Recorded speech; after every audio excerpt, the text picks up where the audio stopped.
Our first panel for the day is titled Fighting Fascism and Writing Trans, Rising Authoritarianism and Its Impact on Trans Rights. As the, as the moderator, we have Professor Babu Mathew, who is former registrar and faculty at NLSIU. He's presently a visiting professor teaching in the Master of Public Policy program at NLSIU. He was also part of the trade union movement and various other social movements taking up issues of bonded labor, child labor, displacement, and destruction of the livelihoods of the marginalized. He combined the teaching and practice of human rights and also served as a country director of Action Aid International in India. In this capacity, he was in charge of evolving a rights based policy and implementing a human rights agenda with special focus on economic, social, and cultural rights in 25 states of India. He led the process of presenting the shadow report focusing on the excluded communities of India before the relevant UN committee in Geneva. Over to you, Professor Babu Mathew.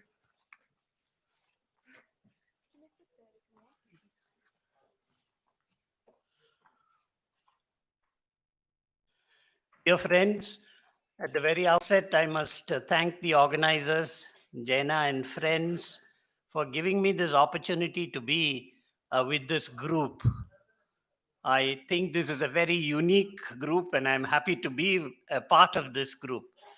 For me, it has an educative value. And after I got the invitation from Jaina, I was trying to catch up with what this group did during the first, second, and third conference.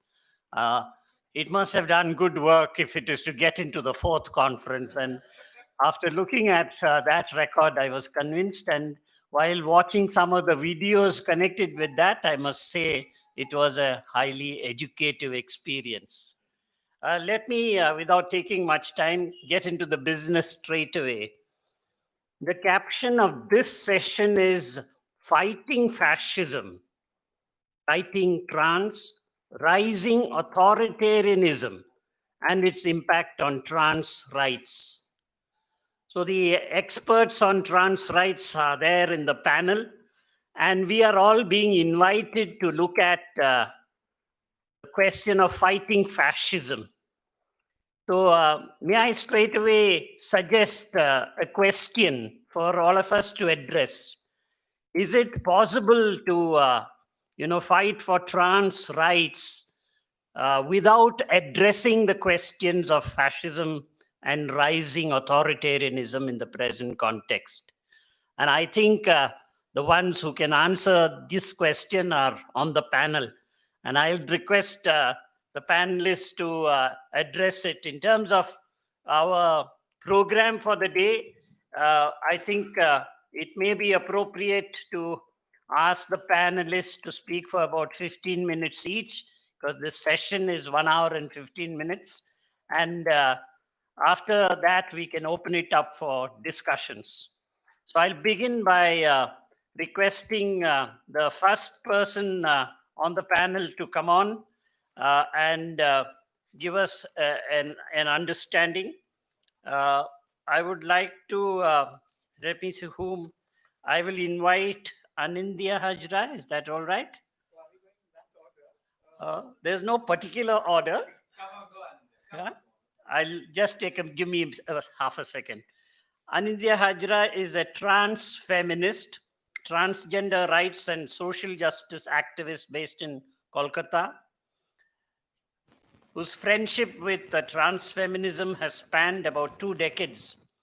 In 1998, she co-founded the Pratyay Gender Trust, one of the early community-led collectives in India that became a support space for gender non-conforming and transgender persons facing harassment, stigma, and violence for their gender identity and expression. Pratyay today focuses on issues surrounding systemic discrimination, surrounding transgender persons' right to work, economic justice, and inclusion. She has been deeply involved with sexualities, gender, anti-homophobic, transphobic violence, and a significant part of her work is focused on collectivization of transgender persons across India. advocating with policymakers, and building synergies across other human rights movements. So with this special invitation to Anindya.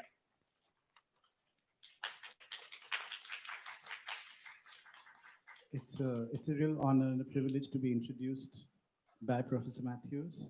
And once again, thank you, CLPR, the fabulous team that you all are, to organize this space for some of us to voice our concerns and our dissent. It is a very important day today.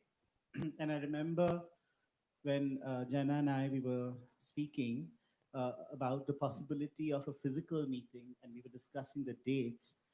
I think she was so correct in suggesting also that, you know, coinciding this with 6th of December will be particularly relevant considering what this date signifies for this country, given the times that we have lived in the past and obviously the times that we are living in currently. So I just wanted to sort of start with one image, which is image 1, which I would like to sort of pause for a while.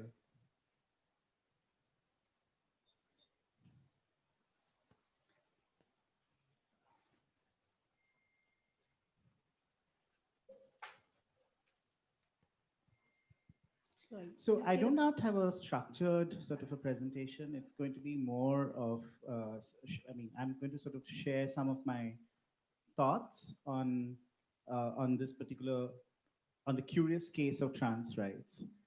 So this, yeah, that's good. So this is an image that I wanted to begin the conversation with. This is from the film Ram Ke Naam by Anand Patwardhan, which many of you may have seen. But I was quite struck by this image, which is and this is a screenshot from that particular film.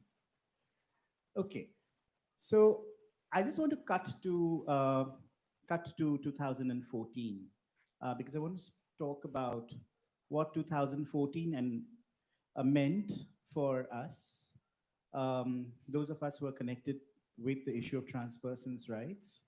So 2014, as we all know, is a watershed year in the discourse of trans persons, transgender rights. But there is also a small prehistory to 2014, which I'd like to sort of flag.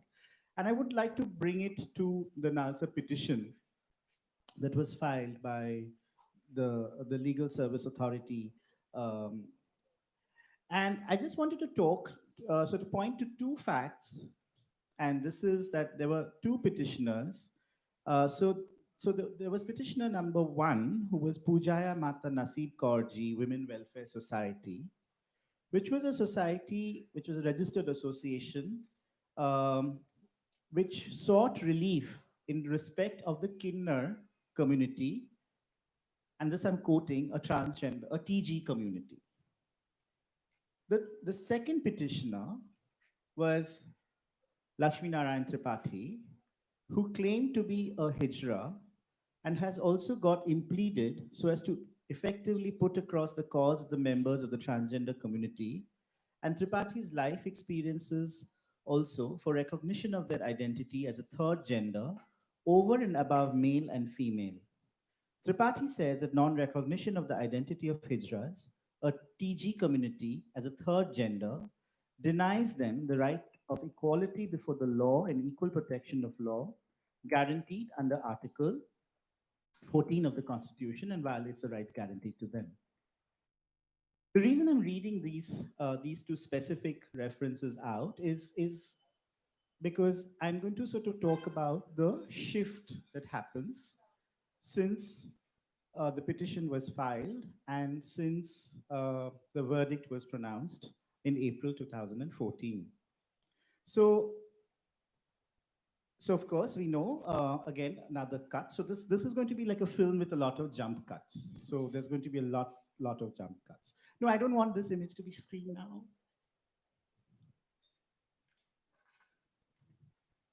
Yeah, just let it be. I'll come there. So it's interesting that while the 2014 Nalsa verdict was pronounced in April, what happens also in April is that the Rights of the Transgender Persons Bill 2014 was passed in the Rajya Sabha on the 24th of April, unanimously with cross-party support. And this was a private member's bill introduced by the MP from Tamil Nadu, Tiruchi Siva. And it was the first private member's bill passed since in the last 45 years.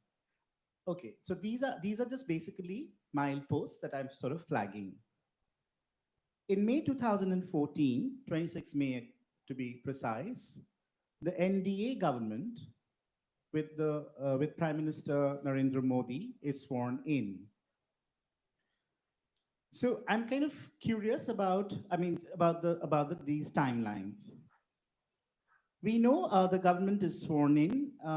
There's a lot of back and forth that happens in the realm of trans persons' rights. The Tiruchi Siva bill, we do not know what happens to it. Only until 2016, when we hear that the Ministry of Social Justice and Empowerment of this new government seeks comments from the Rights of Trans Persons Bill, because they have drafted a bill, the bill of 2015.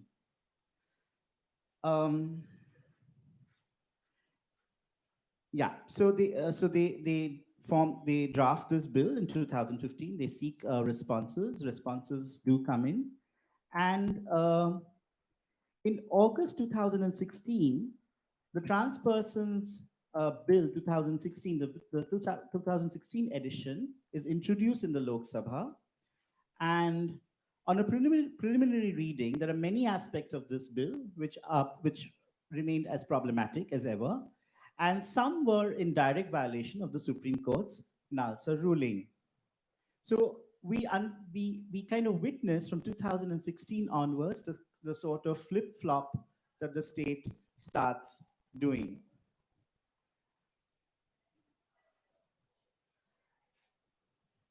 Okay. So it is a much watered down version of the 2015 draft bill that was circulated by the Ministry of Social Justice and Empowerment. And it seemed to have taken none of the suggestions that was offered by the community and groups that offered those suggestions. And in retrospect, it appeared that the private member bill of Tiruchi Siva, which was the strongest, was kind of sort of let to perish.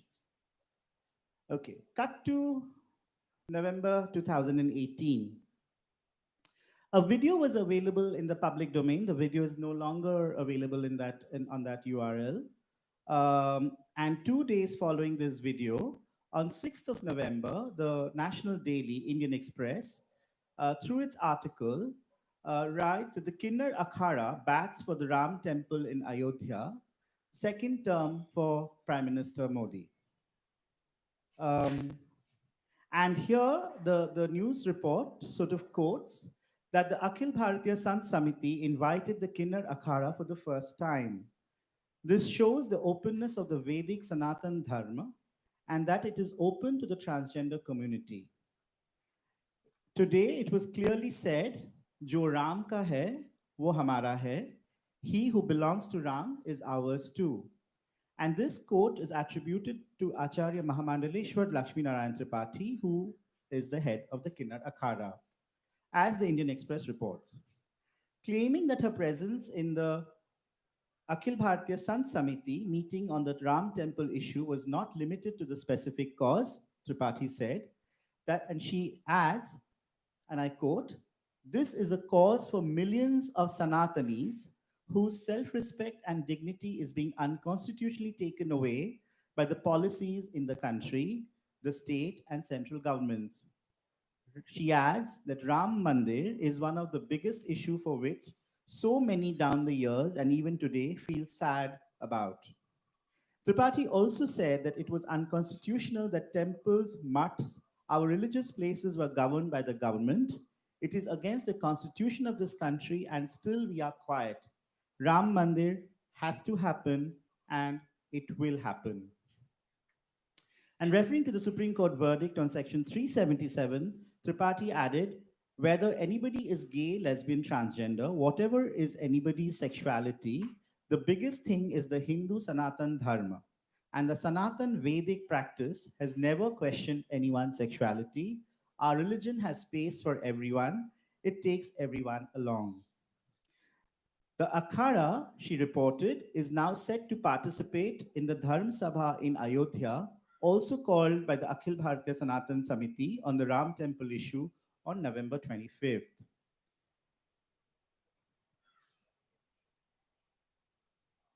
So, responding to this statement and responding to the public video that was being circulated, trans, gender non-conforming, and intersex collectives across India strongly condemned the Kinnar Akhara support for the Ram Temple at Ayodhya in India, and that statement is out in the public domain. It can be accessed at Roundtable, at the website of Roundtable, and it was published on the 24th of November 2018. On December 17, 2018, the Lok Sabha passed the Transgender Persons Protection of Rights Bill with 27 amendments, the 2016 version. The amended bill, apart from an improved definition of the term transgender, was still unacceptable, and communities felt that it needed to be redrafted.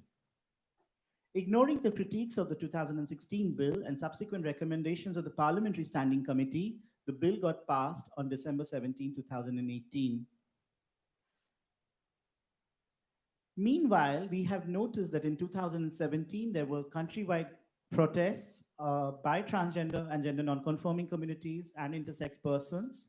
The protests were held in several parts of India, and there was a centralized protest meet in Delhi, followed by the second national protest that got organized in 2018 in Delhi. So December 2017, December 2018, come May 2019, we have the second term of the NDA. Now, what happens curiously between August and December 2019 is the transgender bill got introduced in the Lok Sabha on July 19th of 2019, and it got passed on August 5th, 2019, very interesting date, without any debate due to the chaos that was going on in the parliament following the announcement of the abrogation of Article 370 in Jammu and Kashmir on the very same day. In November 2019, it was debated in the Rajya Sabha and was subsequently passed on the 26th of November 2019. We know that following this, during the COVID lockdown period, we also had the government bring about the rules to the Transgender Act. Now, for me, what is curious about this timeline is because, what I did not point out while we were just going through this cursory timeline is the fact that so many other things were happening parallelly. There was also the Balakot strikes. So there was the whole statement that was made on behalf of the trans community of raising a transgender army and sort of hitting out at Pakistan.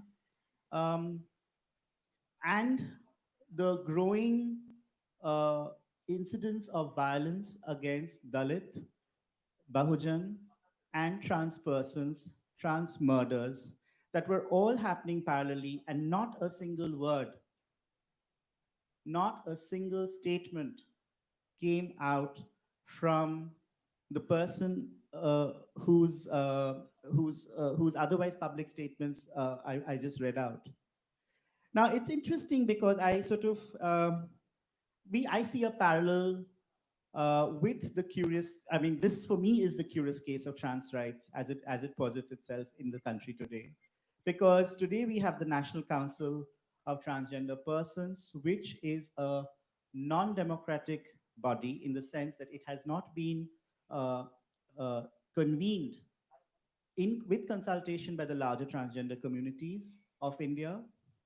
It is a body that is essentially Brahminical, with no representation from Dalit Bahujan communities on the panel, on the board.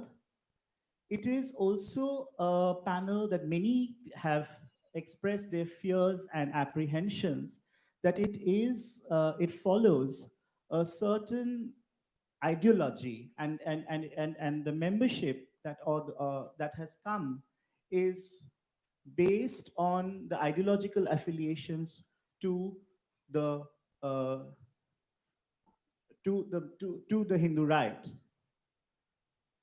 So it is interesting how, if we look at the timeline of what has happened, the flip-flop of the state, the eventual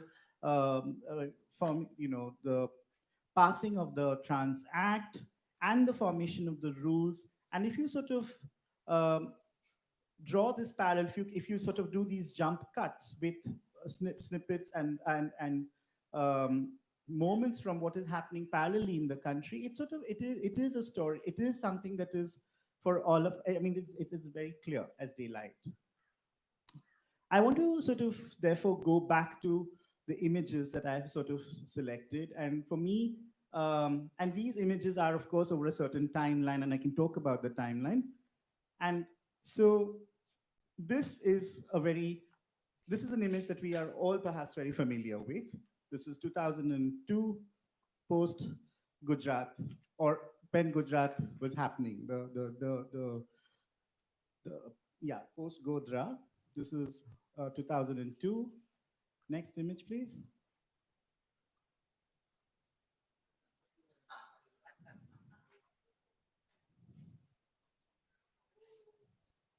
Next image, please.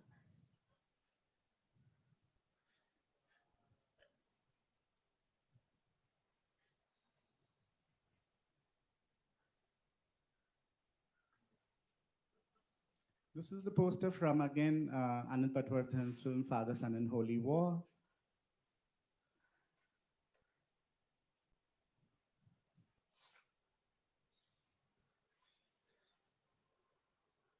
Yes.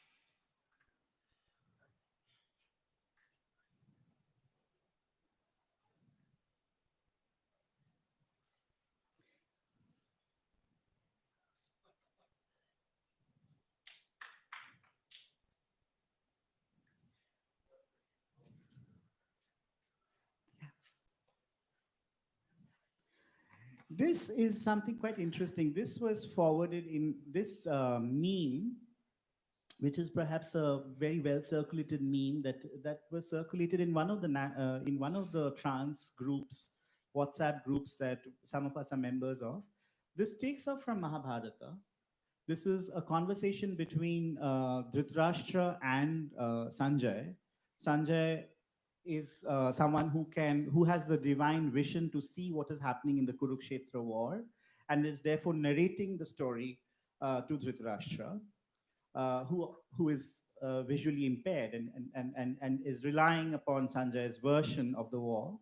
But interestingly enough, and I've cut out the name of the person who sent it, but so it says read, understand, support / criticize, but it sort of talks about हम नए इस नए bill से किसानों का क्या फायदा होगा, Sanjay. So this sort of premises itself on the farmers' protest, the amendments to the farmers' bill, and then the conversation that follows there is how Sanjay is saying, Sanjay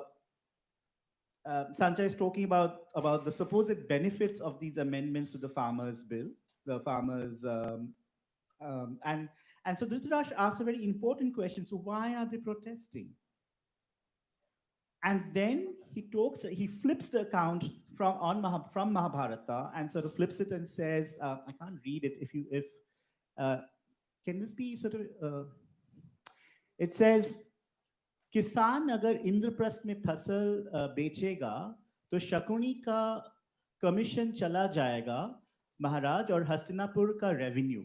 So it is sort of pinned on on this narrative of how the farmers, delegitimizing the farmers' protests and the concerns that the farmers have forwarded into a sort of a petty fight over losing out on commissions that the farmers as middlemen are kind of hoping upon to preserve and to hold on to. So this is a narrative which we know very clearly how this is being sort of forwarded in WhatsApp groups. But this is interesting because this came in a national transgender person's WhatsApp group. And of course, this led to a lot of conversations. I'm not getting into that, but so this is the kind of messaging that sort of happens constantly, even within the trans spaces. Can we go to the next slide, please?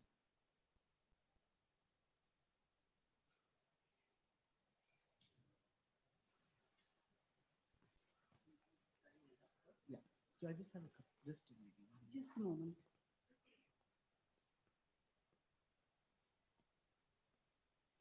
Just a moment. There seems to be some technical issue here.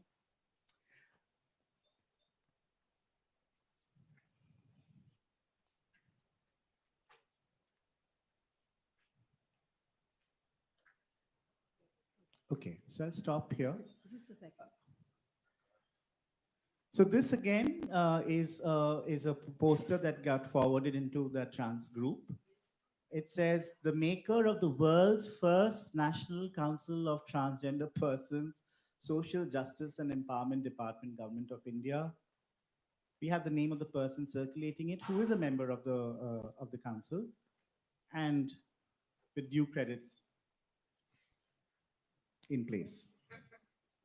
So for me, what is interesting is this trajectory of, I mean, I'll stop because my time's up, and I can respond. I mean, but what is interesting is the synchronicity of events and what run as parallel threads to what we are seeing as developments, and the shift in language between the petitioner, Ms. Tripathi, representing the Hijra Gharanas, to now this to be this representative of what is the Kinner voice, and what is therefore for me an interesting shift, because I think the language is very important here, where the Sanatan Dharma seems to be this liberating factor, which also points to a certain kind of erasure, an erasure of the Islamic past that the Hijra Gharanas hold, erasure in terms of language, and also of certain kind and a certain type of foregrounding, which sort of premises itself on this 4,000, 5,000 years of history, you know, into claiming this legitimacy. So I'm quite curious as to how these trajectories interweave into each other, and for us to make our own sets of readings. This is my reading. Thank you.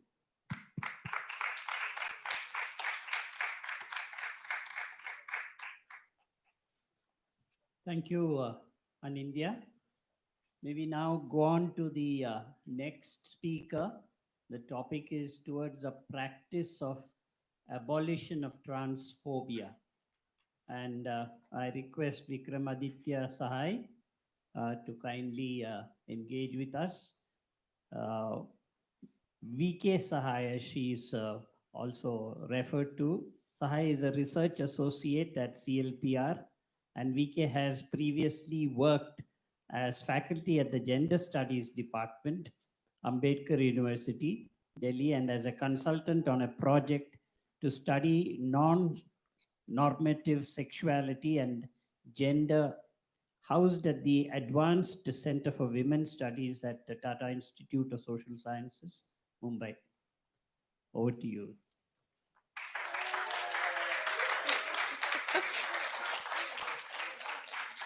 I literally expected Sunday morning everyone to be fast asleep at this panel. Thank you everyone for being here. It's actually great to follow up on Anindya, who's raised a set of questions that I further want to problematize in my conversation. And I will actually borrow a lot from the many conversations we've had yesterday. I am presenting a work in progress. This is part of a 20,000 word article I'm writing. So I'm going to present small snippets, but I'm hoping to further some of the conversations from yesterday today. We saw this year a certain kind of conversation. I'm also kind of preempting a conversation that we're going to have later in the day for, I think, what is for me a very important panel on prisons and trans persons. So I'm actually, the word abolition in the title is borrowing from the abolition movement for prisons in the United States. And I'm trying to think about whether it is possible to think about abolish not simply as about prisons, but actually about the industrial complex that has created certain kinds of identities. For anyone who has known me for a few years now, I have a lot of problems with the law, which is ironic. I work for CLPR. But those conversations also have a lot of room in CLPR, which is why I'm able to work there. Because I learned about the law from Kafka, and that's not the best source. But in one of his most famous short stories called Before the Law, you have a petitioner come to the court who's never allowed entry into the court. The petitioner dies in place. And for me, that is symptomatic of how the law actually creates everything outside of it as a prison. You die in place, right? The person is incarcerated in place. For me, it is impossible in some sense to abolish prisons without abolishing the law. And so for me, in my struggle to kind of think about trans liberation and trans freedom, it is important that we think about a trans identity or a trans personhood outside the law. And I think it's really important because we continue to kind of think about better laws and so on and so forth, constantly forgetting, much like the queer movement did some time ago, constantly forgetting that the law constructs very particular kinds of identities, and the freedom then it places is one that can only be folded into its incarcerating impulse. So is there an identity or a kind of personhood that can be rescued from and saved from, or is actually before the law, right? I borrow the conversation also because we saw we're witnessing one of the largest kind of movements around abolition in the United States, led by mostly Black trans and Black women and Black feminist people. And so one of my most favorite kind of filmmakers, Tourmaline, wrote on Twitter a while ago. She said, "Abolish the cop in your head." And I really want to think about the psychic investments of policing, law, and cops in our own head. And I want to think about this. And I want to think about this precisely because I think that we need to fight transphobia. But with it, we need to fight against the kind of policing the abolishing of transphobia would require, right? Because what we are seeing, as Anindya is pointing out, and there is much more of what the details of Anindya's story, is precisely that with this move towards the right has come a greater policing of trans identities. And we see this constantly with the conversations around Behrupias. We see this constantly in the conversations about fake trans people. We see this constantly about the right kind of trans and the wrong kind of trans. And so I want to step outside of that conversation. And so I'm going to actually take us between United States and India for a conversation between this transnational context, because I want to attack the two kind of central conversations on neoliberalism, and I can't do it without attacking these two countries. For me, I'm going to think about three figures that I feel are interesting to think about in this conversation. The first will be from a film in the 1990s, which some of us with English privilege would have seen, called Paris is Burning, made by Jenny Livingston. I'm going to speak about Venus Extravaganza. The second, I'm going to speak about one of the members of the National Council who's written a autobiography, and I'm going to think about an incident from her autobiography. The third, I'm going to think about the terrorist who led to the Pulse Orlando killings in the United States, Omar Mateen. And I'm trying to think about whether each of these people can tell us something about transphobia. First, Venus Extravaganza, New York, 1991. The film follows the person of color and Black communities in the United States, trans communities, trans, queer communities, gender non-conforming, maybe non-binary. Those terms didn't exist then. A lot of these terms didn't exist then, but these are amazing women who Jenny Livingston, a white lesbian follows around with a camera in order to create for us the document that leads to the production of something like Pose in our time. And it documents the story of the subterranean ball culture in New York, in which this white Latina, Venus Extravaganza, is one of the most interesting characters because she is the most upfront about her contradictions. She honestly just wants to be a white woman. And so her femininity is actually not, interestingly, about being trans. So and also Venus is the only person whose death is actually part of the film. Venus dies under mysterious circumstances and found dead 4 days after in a hotel room, right? We all know that in the movie, we know that Venus is a sex worker and so on and so forth. So I want to think about Venus for a bit. So now, one of the people we love talking about when we talk about an international audience, when we talk about trans people, is Judith Butler. And Judith, many years ago, wrote an essay about Venus, in which she said that Venus, and she's talking about Venus's contradictions, etc., that the reason that Venus is killed because she denaturalizes gender. She passes as a white Latina, but she has what she calls a personal secret. And it is on the discovery of that secret which is most likely referring to her genitalia. It is on the discovery of that secret by a John, a client, that she is most likely killed, right? And so, as against that idea, Biddy Martin, who's also an amazing queer theorist, wrote that actually Judith, considering the fact, I mean, she doesn't say it because we don't talk like this to academics. We talk with lots of like jargon, citation, whatever.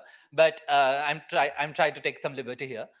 So Biddy is like, Judith, I think that it is quite likely that Venus is actually killed because she's a woman, right? Since women are also killed all the time. It is not necessary that she's only killed because she's a trans woman, right?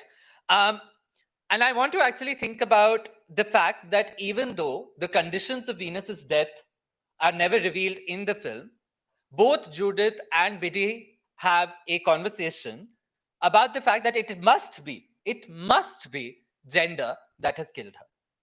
It is not possible that this person can be killed for any other reason.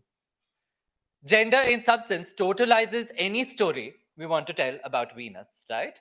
And so it is not possible that she was meeting a lover. She talks often about her lovers in the film, that she was meeting a lover and they had a fight about, say, maybe he came back smelling of another woman, or maybe Venus wanted a pair of shoes she couldn't buy and was in a bad mood. And that Venus then maybe got angry at him and he got angry at her and something led to the other and she was killed. It must be, if it is a trans person, it must be transphobia that has killed the trans person, right? No other possibility for this person lives. So transness, in some sense, colonizes the story of the trans person, right? But to whom is the trans person only and only exclusively trans? To the transphobe. It is only the transphobe who, when sees another person, sees only their transness and cannot get over. You're opening the door, he sees you, and then he's like, oh my God, whatever. It is only in the gaze of the transphobe that our transness colonizes the body and the psyche of the trans person, the lives of the trans persons, right? For us, we are so much more than simply trans all the time, and sleeping trans, waking trans, dead trans, living trans, so on and so forth, right? So I'm actually quite interested in offering to Venus, therefore, the possibility that she was, in some sense, not killed. She may be killed as a trans woman, but maybe she wasn't killed for transphobia. And because this is very important for me, because for some years I've been trying to articulate that it is exhausting to constantly front oneself as an abject, hated human being, right? I'm tired of trans persons constantly having to deplete their joy, deplete their community in order to present themselves as, and we are truly victims, so there's nothing wrong with that, but only and exclusively as victims to the law in order to access rights on those terms, right? In this case, it is so terrible that while Venus identifies as a white Latina, we must impose this trans story on her. So we depart from her self-determined gender in order to tell the story of her murder, right? And therefore we take on the pharma pornographic kind of complex, right? And I am quite convinced actually that Venus did not hate herself and was not convinced of her disposability. You know, the bit about trans lives in these conversations is always as if we are always living in our deaths, right? And we're always proximate to our deaths. And so any death that happens is always in some sense forefronted by our transness, right? So the conversation about trans lives matter in some sense already fronts trans death as the horizon to which we are living. And so we are almost retroactively living from our death. And in some sense, our transness is our death, right? Which is empirically in some sense true, but not in the ordinary true, right?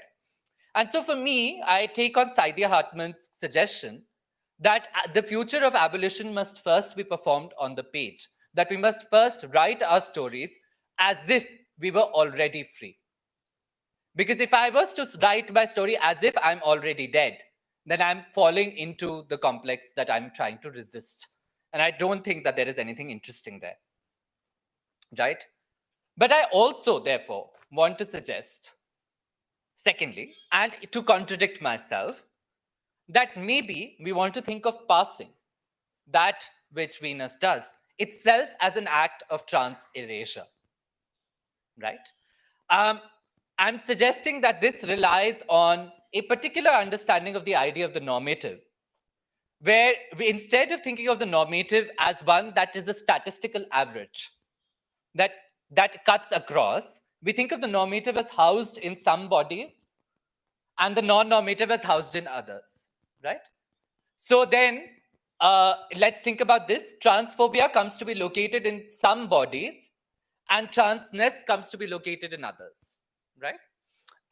But if actually transphobia is, as the conversation on trans lives matter reveals us, the fundamental condition of living, that if you were to die because you are trans, then the condition of living means to refuse transness, then to refuse transness is a strategy of survival, is passing therefore both the refusal of transness and its only capacity to survive, right? Is it possible to survive in this world without, in some sense, refusing transness and therefore participating in a structure of the erasure of trans lives, right? And so I'm trying to kind of therefore give a kind of, instead of thinking about the normative as constantly just located in some cis people, I want to think about transphobia as located in all of us, if it is the normative, right? And so therefore, and I mean, Butler is actually smart enough to know this because she says that we don't always choose the terms of our subjecthood. And often we're very close to if subjectivity and subjection, if to be a subject is both to be subjected upon as well, then power acts on all of us. And if power acts on all of us, anti-transness or transphobia acts on all of us. None of us are redeemed of it, right? So then I want to therefore, I've actually done quite well in terms of time. Surprising myself. Very good, Vqueeram. Okay. But so therefore, I'm actually going to move to my second case study, which is to think about, is it possible to think about transphobia also located in the trans person to problematize for us the imagination of the fighting transphobia as fighting cis people, right? And so I want to kind of think about the psychic investments in transphobia. So trans activist, let's call her Z, leading trans activist, many years ago wrote an autobiography in which she used the word hijra for herself many years before she started using other words to define herself. And in this autobiography, I want to actually think about a rather innocuous incident. But I want to also therefore open up desire and the erotic as a site in which transphobia might actually open, because I feel like desire is actually rife with contradiction and it's actually a great site to unravel our contradictions, right? So thinking of, instead of looking at just violent acts of hatred and disregard, I actually want to think about the erotic as another place where violence actually works. And so in some sense, in conversation with what Brian was saying yesterday, right? And one of the places where exclusionary violence happens. Now, one of the easiest study around this is those kind of ridiculous grinder profiles where there's no fats, no femmes, no sissies, and all of that, right? But I want to kind of problematize that because there again you have the cis gay normative that excludes trans persons, right? I'm actually thinking about a person, this Hijra activist, who in 2007 goes to Netherlands to attend a film festival, a transgender film festival. At the event or after, Z meets K, and it's love at first sight. They hold hands in the cab after the party. On their way to the after party, they stop at a canal and look wistfully at each other's eyes. However, it's cold, and Z, in her red ghagra choli and silk dupatta, begins to shiver at the point at which K takes off his shirt and puts it on her. Oh. As they're about to kiss, K stops to ask Z if she knows who he is. At which point, Z's eyes catch a glimpse of the scars left from his top surgery. She writes, quote, I was repulsed. So K was a woman who had become a man, just as I was a man who had become a woman. The thought that I was about to make love to a woman made me shudder. K mollified me. Give it some time, he gently said. But I was furious. I felt betrayed by K's lie. I had another 3 or 4 days to while away in Amsterdam before I returned to India. I decided not to see K again. However, they did see each other a few times thereafter. There was some exchange of memories. When she came to India, there were some calls, an unexpected visit, but mostly heartbreak. Call it the power of the norms that subject us, or to be haunted by memories of that which it means to be trans. The surgeries and the scars, or as Hortense Pillars calls it, the hieroglyphics of the flesh. Trans women's relationship to masculinity. Transphobia is not something that exists in the heteronormative world out there, but is present in all of us, as the anxiety of the norm, as the revulsion of the trans body, or its evidence, as the fragile relation to our gender and that of our lovers. What we have here is a narrative of revulsion of trans bodies within a trans activist psyche. She takes it to the Transgender Film Festival, she brings it back to Bombay, and so on. I'm not suggesting that Z is a transphobe, but that she is haunted by perhaps her own history and overcoming of transness, one that leaves in its wake, to borrow from Christina Sharp, an ordinary transphobia. I'm suggesting that in our attempt to understand transphobia, we step away from the colonial creation of the criminal built on racial profiling and other kinds of assorted myths, and instead think of the structural and ideological place transphobia has in making all lives livable, including the trans. It is precisely because to be trans is to be so close to murder that survival becomes a refusal to be trans. This we learn in our attempts to pass as that which we aren't, but also that which is made more desirable and livable in the world. It is what comes to haunt our love affairs, killing them before they could become love stories. What do you call it when you break your own heart? When you commit violence against the very name for which you struggle? When you are both the violator and the violated? When you fear, as Michael Warner would call it, your own planet?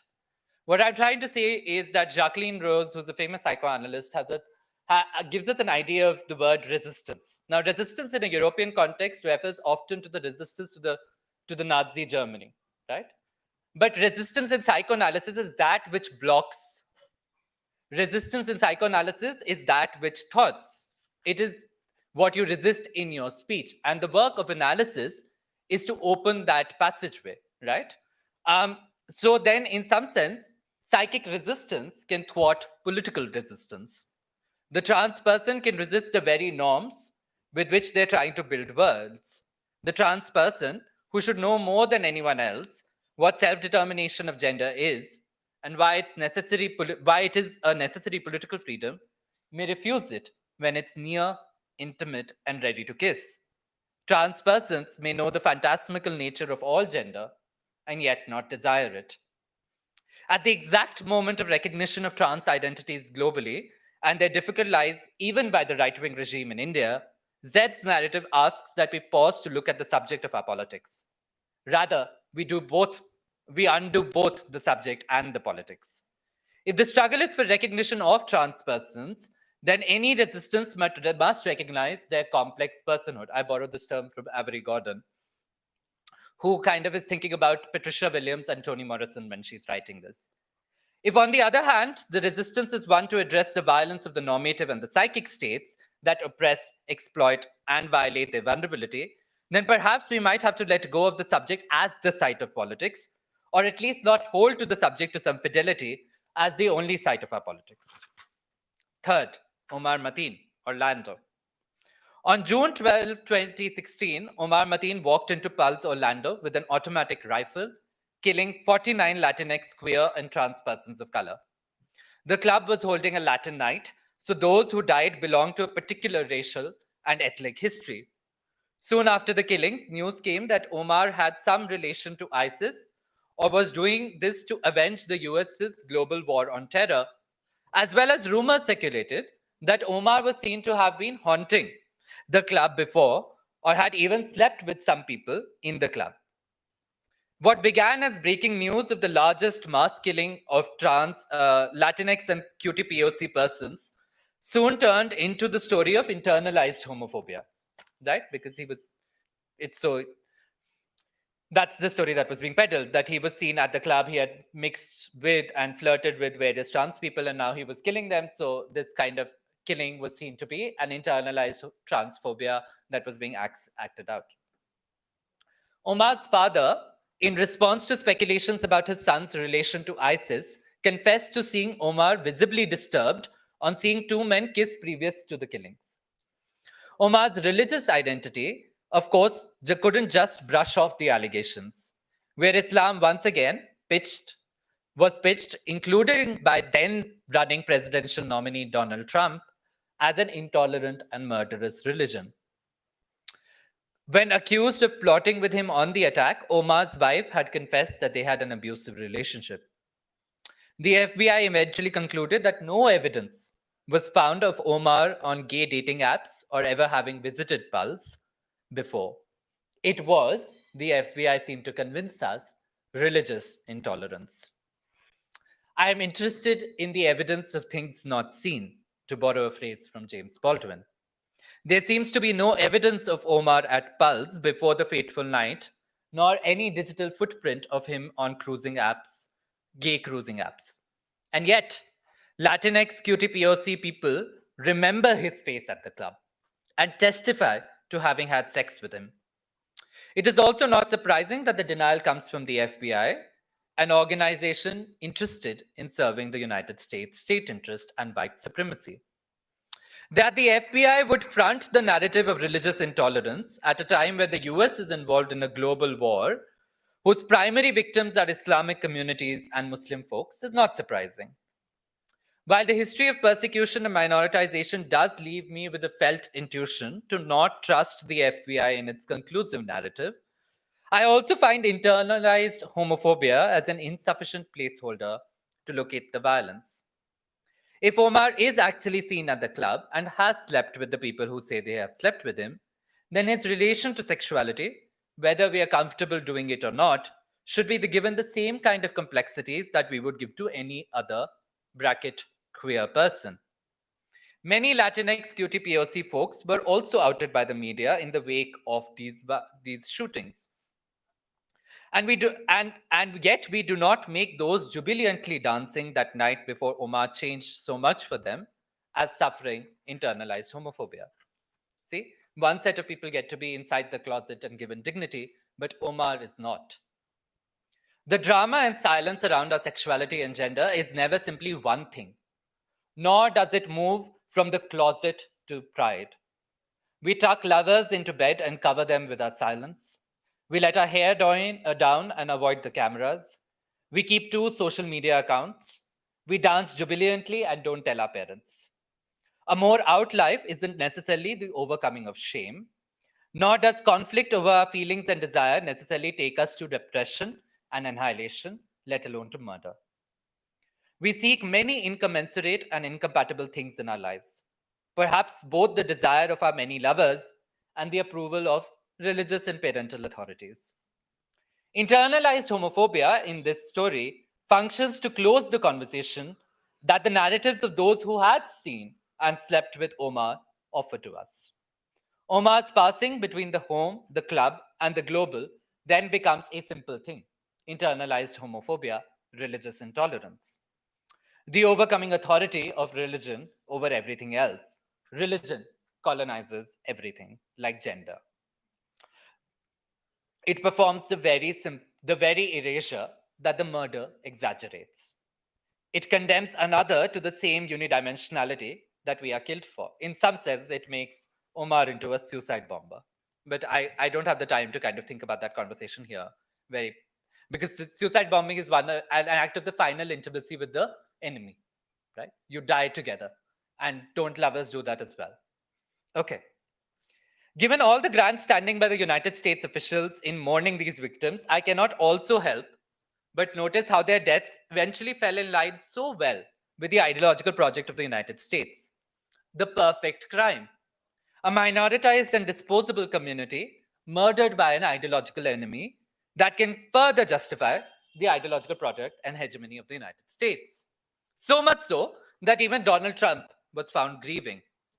Trump, who when in power, would systematically roll back every welfare policy for trans persons. I doubt any of us took Trump's words seriously or sincerely, but we did hear his hatred of Omar's religious identity. The more and more we put together the various pieces and stories of Omar, the more we are taken away from the simple causality of his actions and easy solutions. We cannot generalize from even his spectacular murder of many Latinx and QTPOC folks what the shape of the transphobe finally is. In conclusion, we began with Venus, who wanted to be seen as a white woman and in passing as one was rewarded with survival. We find her murdered and we wonder who or what killed her. And while there are many reasons to believe that it was her gender, there might be some to believe that it wasn't. Gender isn't the only thing trans people do. If it is possible that trans persons find joy, have lovers, are full of the same emotional upheavals and everyday exhaustions that non-trans persons are, then we are left with less certainty of the causes of a death foretold. To refuse this possibility is to continue to totalize trans with gender, a life understood only in its abjection, thus performing the very abjection in our theory as the one that keeps us so close to our death. If everything is gender, and understood in its relation of congruity between the psyche and the body, then trans persons will be marginalized as the incongruity manifests. Perhaps the work of abolition is to suggest to look for a life where gender says there is none, and to sustain that. To trust the words of Venus when she claims she is a woman and a lover, and her little personal thing is her personal thing. It is possible that Venus lived as trans person but did not die as one, because there was a lot more to her. This mystery is part of the practice of freedom in difficult and threatening conditions. As Rita Dove, one of my favorite poets, writes, if you can't be free, be a mystery. When writing about transphobia, we tend to give weight to the perspective of those who commit the violence. This may be an unconscious act of empathy, but often we avoid the messiness of that gesture and satisfy ourselves with establishing causality, intention to murder. More worryingly, when writing to establish the violation, we often cause others. In Venus's case, we take the form of writing that is only interested in uncovering her secret. But it is only for the transphobe that Venus is, after all, her gender, right? If trans is not just about the body and the mind, but also a matter of the heart, then Z, in the many twists and turns for her desire for K, offers us the difficulty of a trans person condemning another trans person to the scars of their body, and little personal things. Love was made impossible for Z between K and her because both of them were trans. Whatever desire was tingling, shivering, quivering between them towards intimacy and relation, after K's history was discovered written on his body, was turned into a desire to flee into betrayal. Z's desire rejects the triumphalism of both her political activism and the closure of trans autobiographies. Instead, the only thing that stops us in our shoes to call this transphobia is the fact that Z is also trans.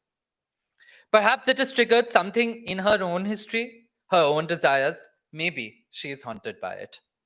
Transphobia, as the incident between Z and K shows us, is less a condemnation and more a refusal of a pure subject of politics, of the burden of transgressive positions, of the stickiness of normativity that makes our lives and deaths as subjects. And I argue there is no reason to deny the same to Omar Mateen.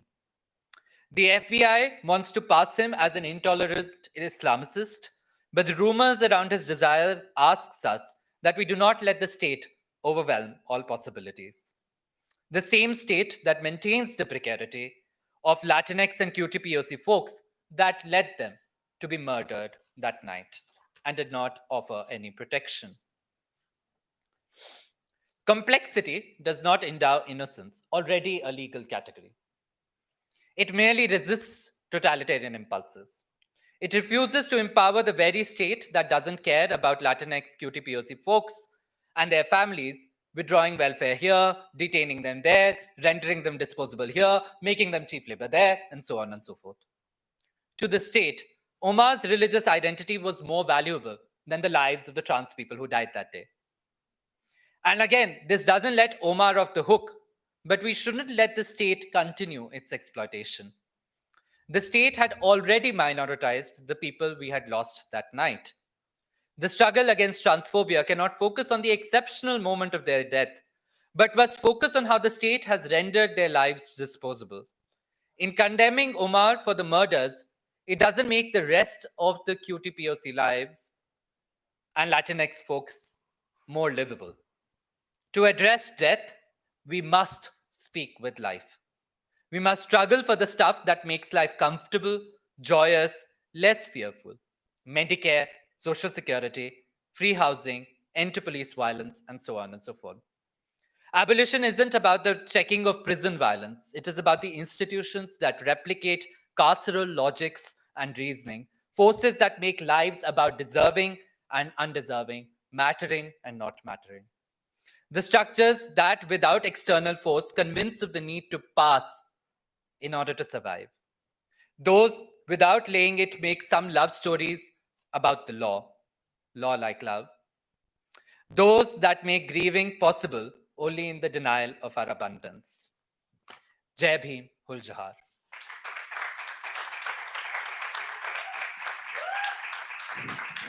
Thank you, VK. And may I now request Arvind Narrain to kindly talk to us. A word about Arvind.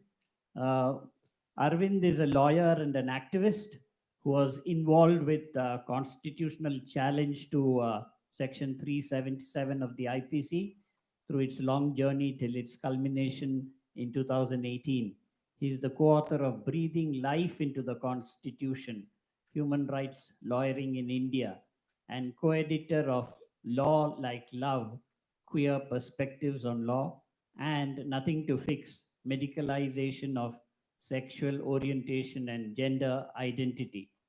Arvind will speak to us about intersectionality and trans politics. Over to Arvind. Thank you, Babu. And I think we had a very rich panel till now. And Babu's initial question was, is it possible to fight for trans rights without fighting fascism? Anindya, I thought, did a very, very beautiful presentation, which really documented, to my mind, how sections or aspects of the trans movement have become colonized with certain kind of authoritarian politics. But I thought what the point Anindya is also making is that takeover is not complete. By all the incidents Anindya narrated, Anindya also spoke about the way there's a certain kind of resistance to this authoritarian politics. And I think that resistance is really embodied in the range of people we see in this conference itself. And thanks to VQ again for really complicating the narrative in many, many ways, and for putting forward the idea that there is more to trans than being merely trans, and that we can't see the world purely in terms of the lens of transphobia, because we do that, we do injustice to the rich lives of trans people themselves. And I want to speak here in terms of what I wanted to call. I mean, I changed the topic completely. I said it's not what's my place to talk about intersectionality and trans politics. Instead, I said I'll speak about what a trans inspiration for a queer politics, speaking as I think a queer ally of the trans movement. And for me, the moment of inspiration, the many moments of inspiration, I think many moments of inspiration, many people of inspiration in this room itself. But I want to take us a little outside this room, little outside this context, to a slightly different place, to ask the question that when we talk about queer politics, what I'm trying to put forward is the idea that we must have a capacity for radical kinship, and that we must go beyond the sphere of LGBT politics and have the ability to encompass unlikely affinities with foreigners, outcasts, outsiders. And to my mind, no person really embodies this better than a figure from the United States, someone who all of you know, someone called Chelsea Manning.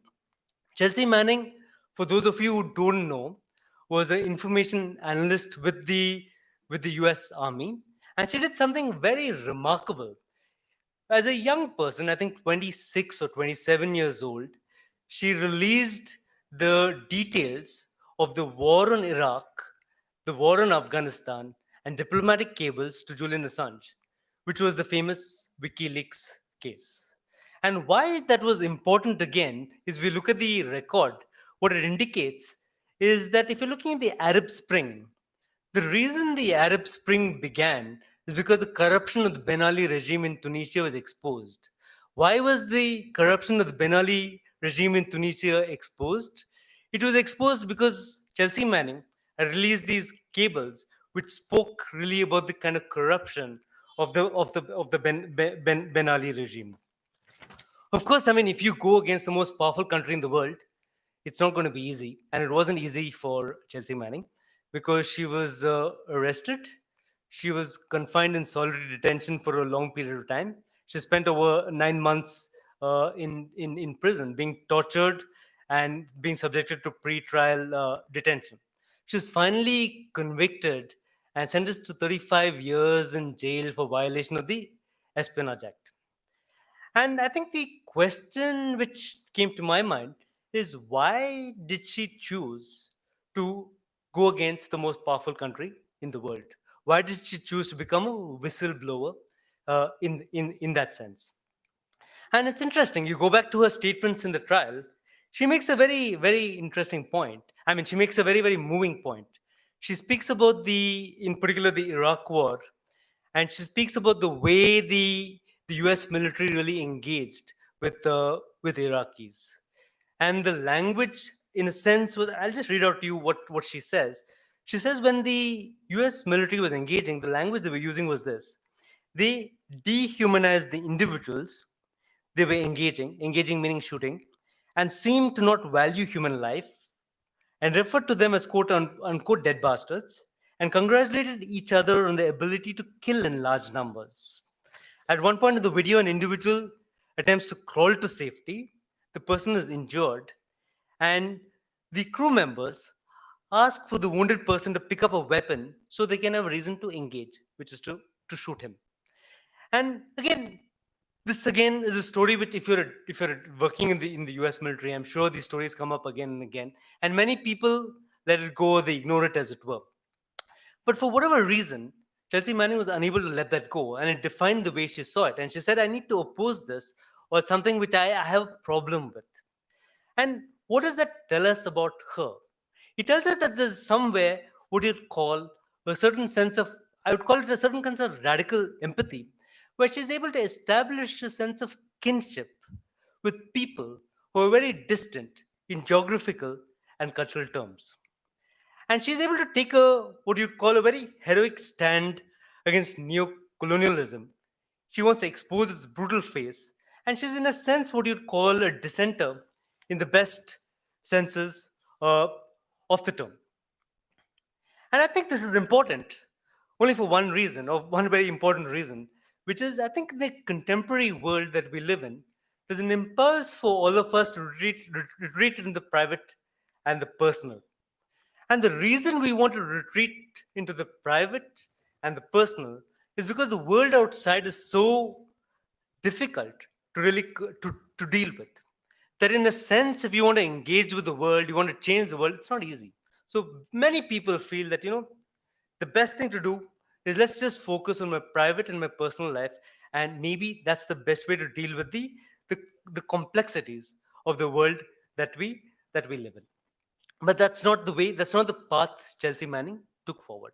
The other part of it, which I want to just talk about in terms of which is also part of Chelsea Manning's life, is on the last day of the trial, the day when the judgment is being given, she also comes out as being transgender.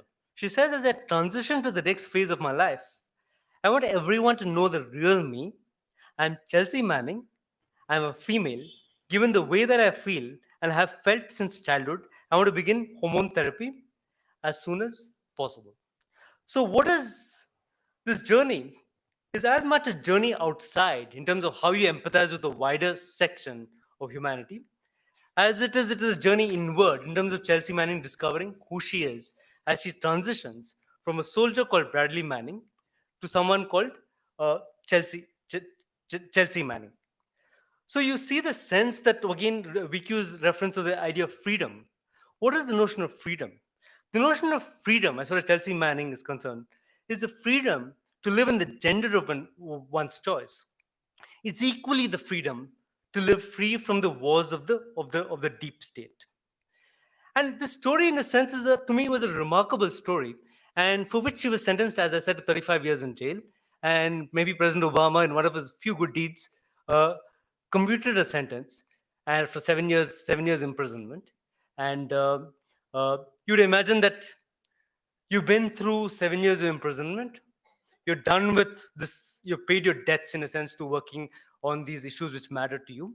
And that will be the end of the story. But what happens post that is the trial of Julian Assange is underway, and the grand jury in the United States is summoned, and she's asked to appear before the jury. She says that she will not appear before the jury.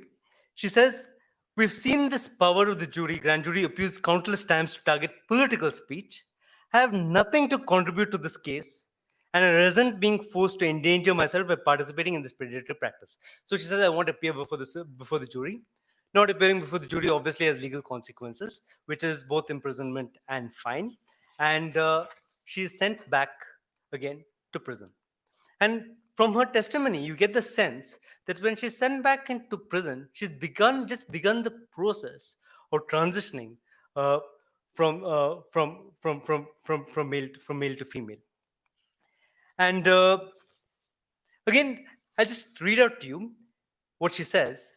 Only a few months before re-incarceration, I received gender confirmation surgery. This left my body vulnerable to injury and infection, leading to possible complications that I'm now seeking treatment for. She goes on to say, I worry about seeing medical professionals with knowledge about post-operative care if complications develop, which I have reason to think has already happened. I worry about regular access to daily hormones. Unfortunately, despite assurances by the jail and the US Marshal Service, such efforts normally come slower and are very limited.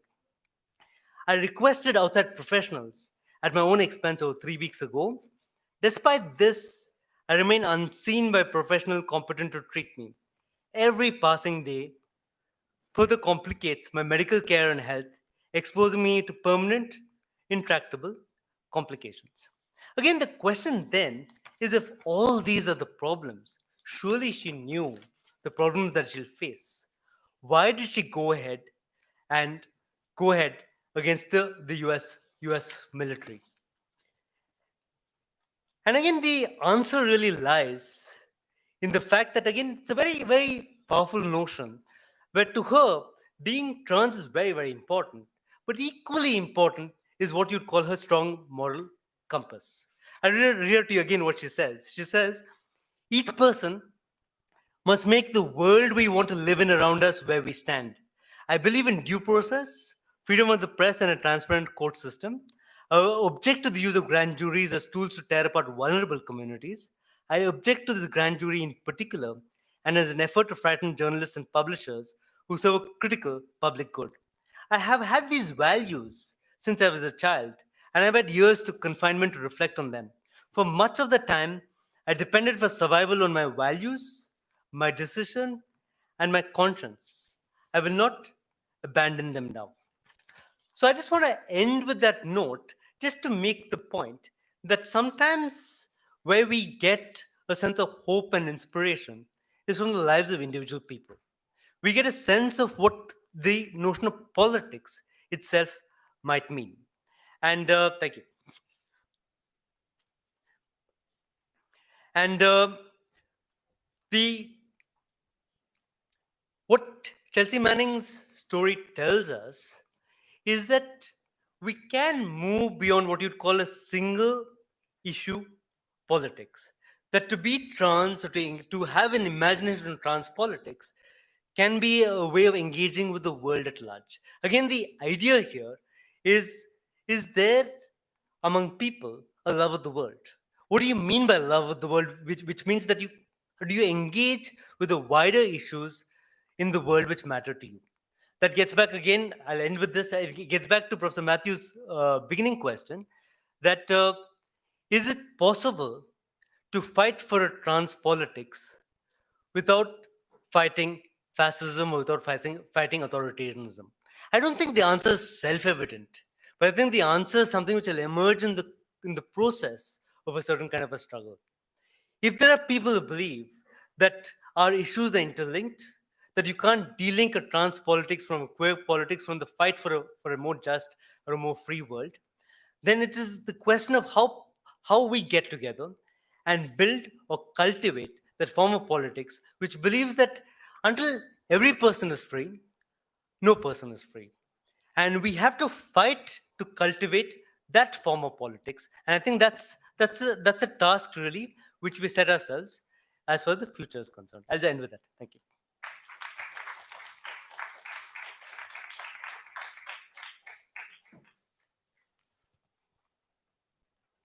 Thank you, Arvind. And I think before getting into the discussion part, permit me a few minutes so that I may also try and link up with the discussion, especially in the context of the question that I had raised and which Arvind has already tried to answer. In that context, partly in preparation for this gathering and my presence here, when I was trying to understand what has happened, I noticed with great happiness that there's tremendous amount of link with the Dalit movement in a sense. The appreciation relating to caste discrimination and the manner in which that has to be fought. And I suppose in a sense that is natural to this gathering. When the trans question is being discussed, it's obvious for us to understand the import of discrimination, the attack against one's dignity, the continuous humiliation. And I suppose it is that which makes the appreciation of the Dalit movement much easier. And I think that's an important, extremely important factor in trying to build wider alliances in order to take on the challenge of emerging fascism. If I were in an audience in which the traditional left is gathering, then it would be very important to emphasize the importance of understanding the caste dimension, because the traditional left was always preoccupied with a class analysis. And I think it is Ram Manohar Lohia who makes a profound attack against left thinking that you cannot bring about change in this country without appreciating the caste dimension. On this occasion, I'm tempted to say that perhaps in the context of the trans movement, based on what I have seen, the appreciation for caste issues, I think that's a very major leap forward. But I think what is missing is the class understanding relating to the issue. And I say this because my own take in relation to what is happening to the Constitution, I think it is in an advanced stage of being dismantled. We are all aware that one institution after another has been already finished. We know that we can hardly rely on the Supreme Court itself anymore. So in that context, the Constitution is on the verge of collapse. And so then I think if we want to join the fight against fascism, we need to understand this aspect. And I think from the point of view of our appreciation of constitutional history in India, when we threw out the British, then a new class takes over in India. We have thrown out British capitalism, and it is Indian capitalism that takes over. And Indian capitalism we also refer to as the national bourgeoisie, the Indian capitalist class. So they, along with the landlords and rich peasants, take over state power in India. And it is within that framework that a social democratic constitution is created. But I think the new thing that is already in an advanced stage is monopoly capital has taken over in India. And that rise is going at a tremendous speed. If you look at what is his name? The Mukesh Ambani. Mukesh Ambani, was the 40th richest person in the world before 2014. Now he's the 4th richest person in the world. I think that's one good way of summarizing the rise of monopoly capital, not taking into consideration, Adani and others. So it is in that context that I think, it's time for us to bring together analysis from different points of view. During the course of the panel discussion, there was a considerable reflection on the way in which the transgender bill has become law. No qualms about consultation with the community at all. Superimposing new kinds of bodies in order to oversee what they think is the right method or right process. That's the same thing which has happened on the labor front. There are 4 new laws which have come into force, and there was no consultation. There was a pretension of consultation. But at the same time, my understanding is there's been tremendous amount of expertise which has played a role in the drafting of these laws. So at first glance, it would appear that the laws, there is nothing very wrong about these laws. There's a huge section of Indian society which would welcome these laws. And I think it may be appropriate for me to at least mention what are the biggest obstacles created by this law to the old regime. Number one is freedom of association is apparently protected, meaning you can still form trade unions. But for the first time in the history of India, labor can no longer refuse to sell its labor power and remain in employment. That's another way of saying, if you go on strike, that's the end of the trade union movement. The trade union can be deregistered if it goes on strike. And that's the end of collective bargaining, therefore. It's a huge chunk of India's labor jurisprudence which is done away with. If you look at wages, minimum wages is no longer going to be calculated on the basis of a constitution bench decision of the Supreme Court. Instead, it will be watered down, and yet another law called floor wage, which is below even the minimum wage, is sought to be introduced, but they are hesitating about it. Then you come to social security, and social security, about which one of the speakers made a reference, even for trans communities. What is the position in relation to that?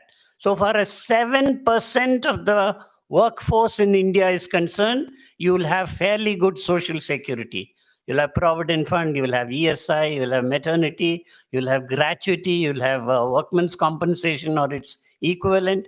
But for the 93% of the informal sector, and I am sorry to say that transgender would be considered to be part of the larger informal sector, there is absolutely no social security. That's outright denial.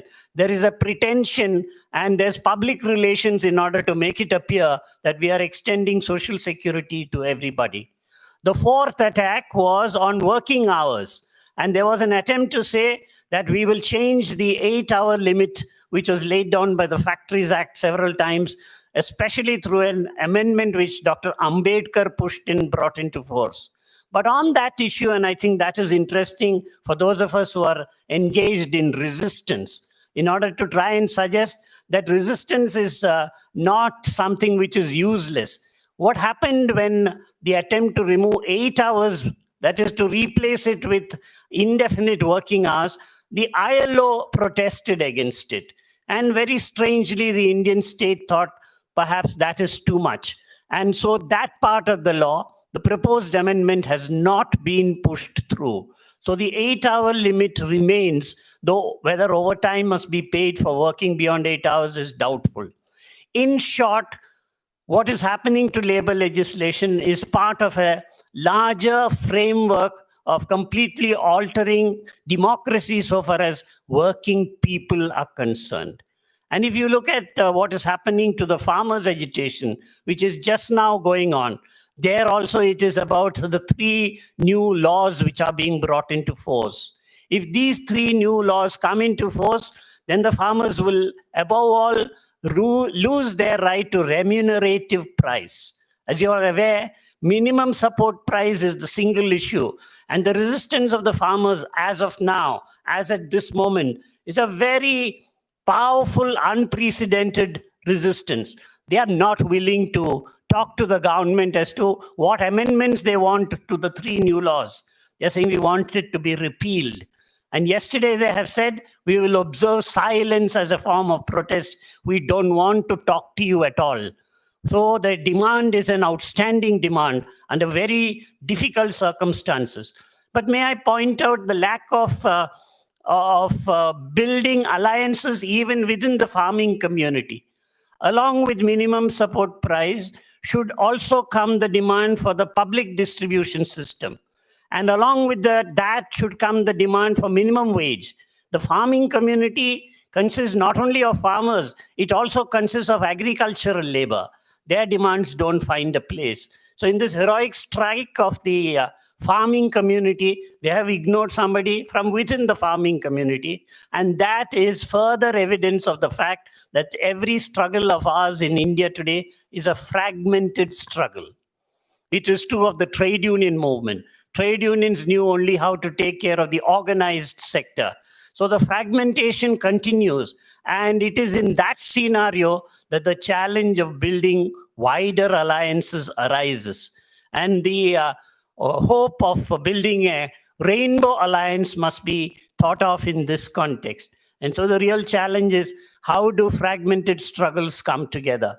One old lesson we have learned from history is every subgroup must be able to understand the issues of other subgroups.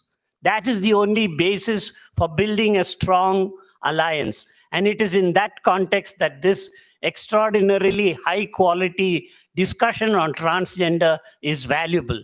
But how do you use and how do you take the insights of this discourse to the wider movements outside? That will remain the uphill task. I hope that path will be followed by this constituency also. Sorry, I've taken so much time, but I thought if I put across this dimension and then invite questions, perhaps all 4 of us can engage with it in a better fashion. So I now open the floor for your comments and questions.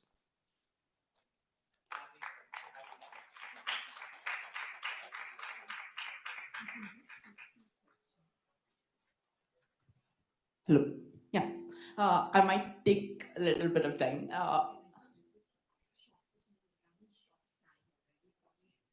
Yeah. Yeah. So I'll try to be as brief as I can.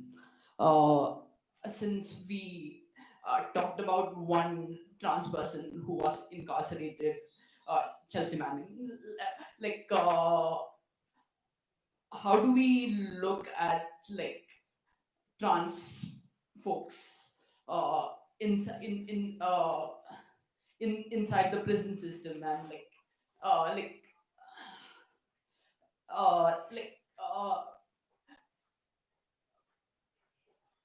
and like yeah and uh,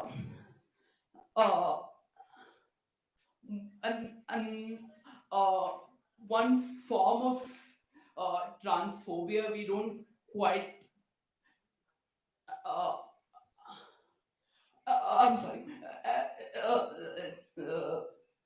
I'm stupid. Yeah this uh, a lot of time we like in the discourse of trans rights I have till date I have never uh, heard someone speak about like the dynamics of a trans person's life in Kashmir. Like how like uh, how like how do we like uh,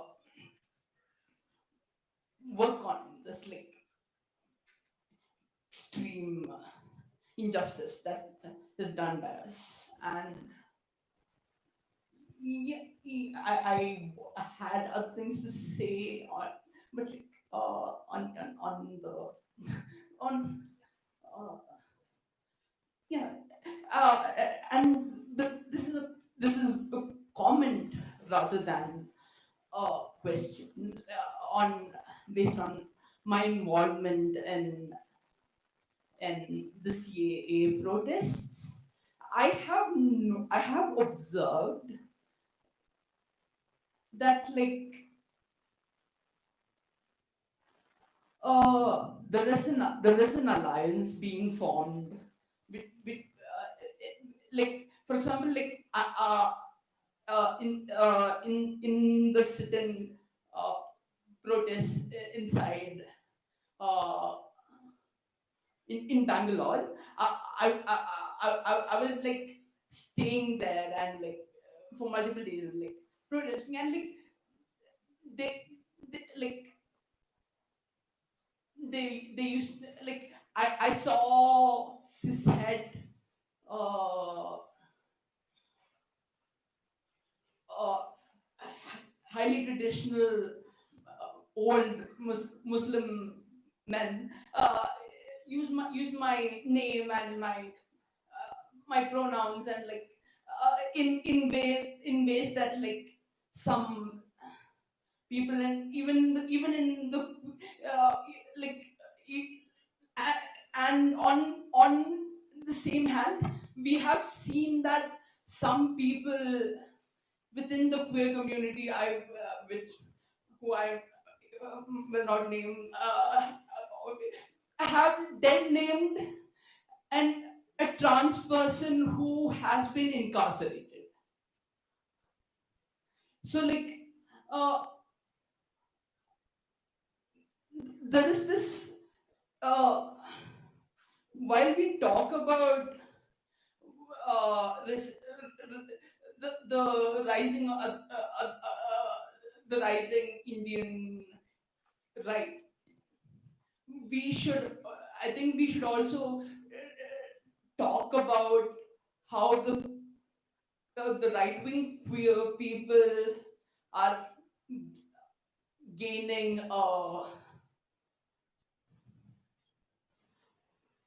gaining foothold and like I have seen a lot of young trans people being influenced by this. I have seen like the transformation of uh, multiple trans people from like. May I think we catch the point. I'd request one of our speakers to respond to it. There's unfortunately tremendous paucity of time. Sure. I hope I made my. I think so. I think so.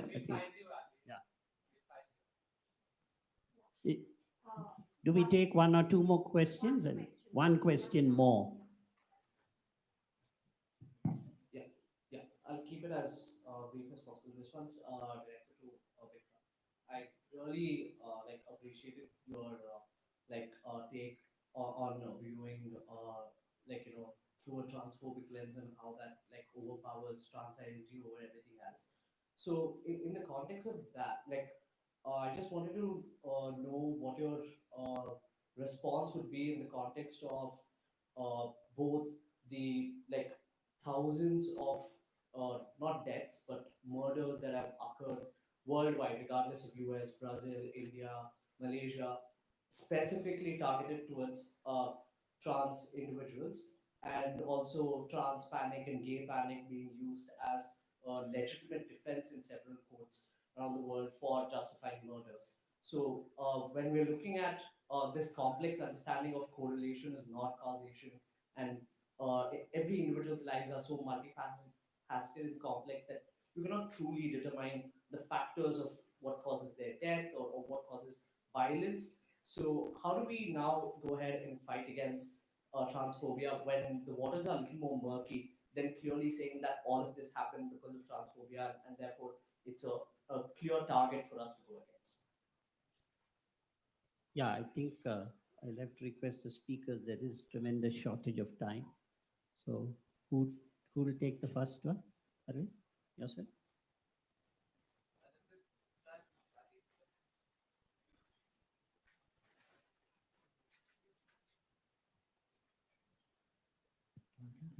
Because I mean, for me,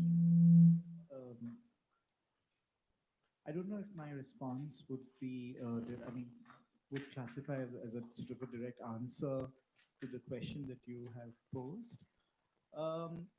But what we have seen, I mean, I'm sort of coming from, I'm going to sort of flag the experiences of how many working class trans persons and their experiences of dealing with say the police system happens even as they go to sort of complain of sexual assault or violence within police stations, and how sometimes it has been our experience how cases are turned against trans persons, and trans persons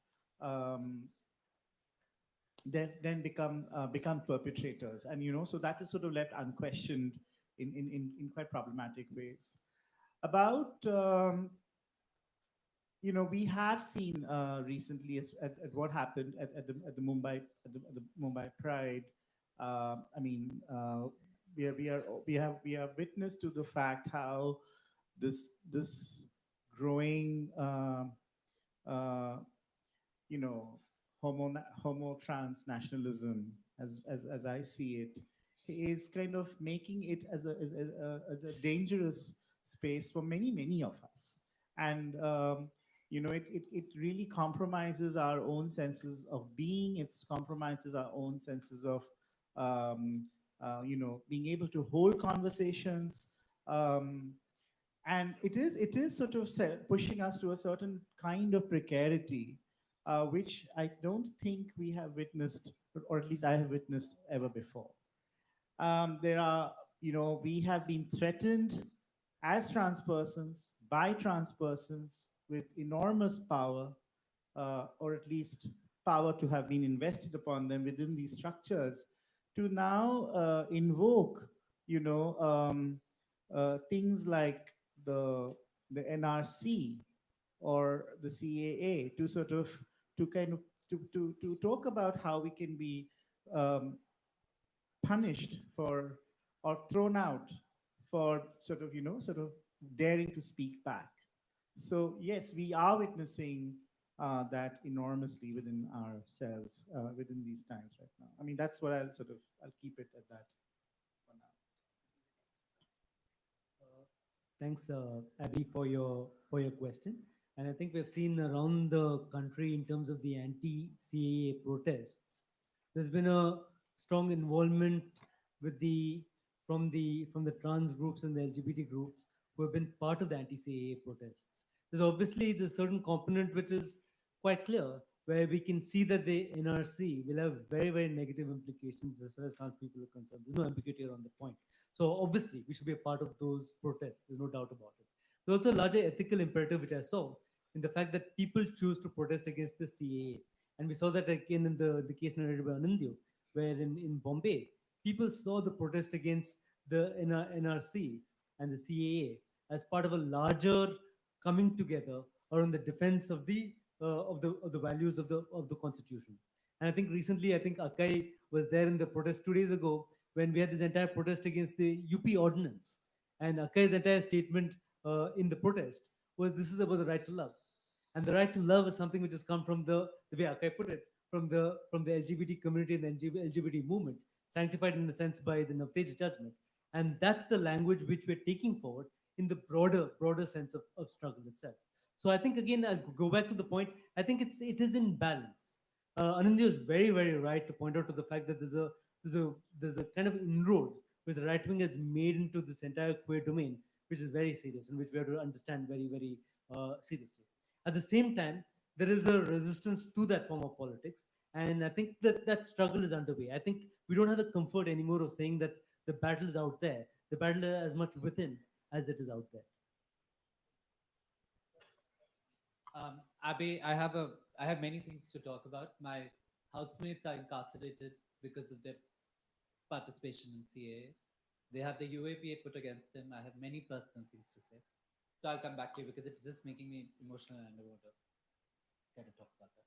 So I'll find you. To the question about to the question that doesn't make me emotional, the abolition of prisons.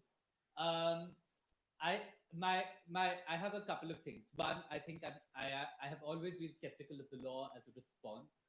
So I'm very afraid of in a deeply kind of faster state of thinking of protection from other institutions of the state as actually possible, right? So in many, for example, in Germany and so on and so forth, where anti-discrimination laws have actually been used, it has actually led to heightened racialized violence against Arab and Turkish communities and so on and so forth on grounds of protecting trans persons and so, by which you mean white trans persons. So, but that is very different from, say, a kind of impulse that someone like Grace Bano or Vajanti might actually inhabit. And so here on the day of the Nirvan Divas, it is really important that we kind of think about an Ambedkarite and a kind of anti-caste kind of impulse towards that. My second really quick thing is that my impulse to say is that trans deaths happen almost ordinarily every day in the choice that every cis person decides to not be trans.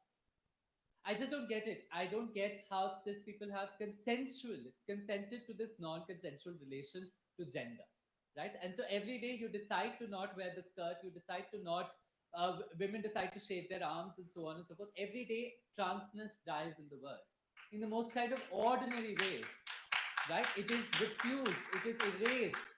And so for me, it's quite, it's kind of terrible that we think of only the dead body as the evidence of death. And so by sheer fact of bare survival, it is said to be trans living.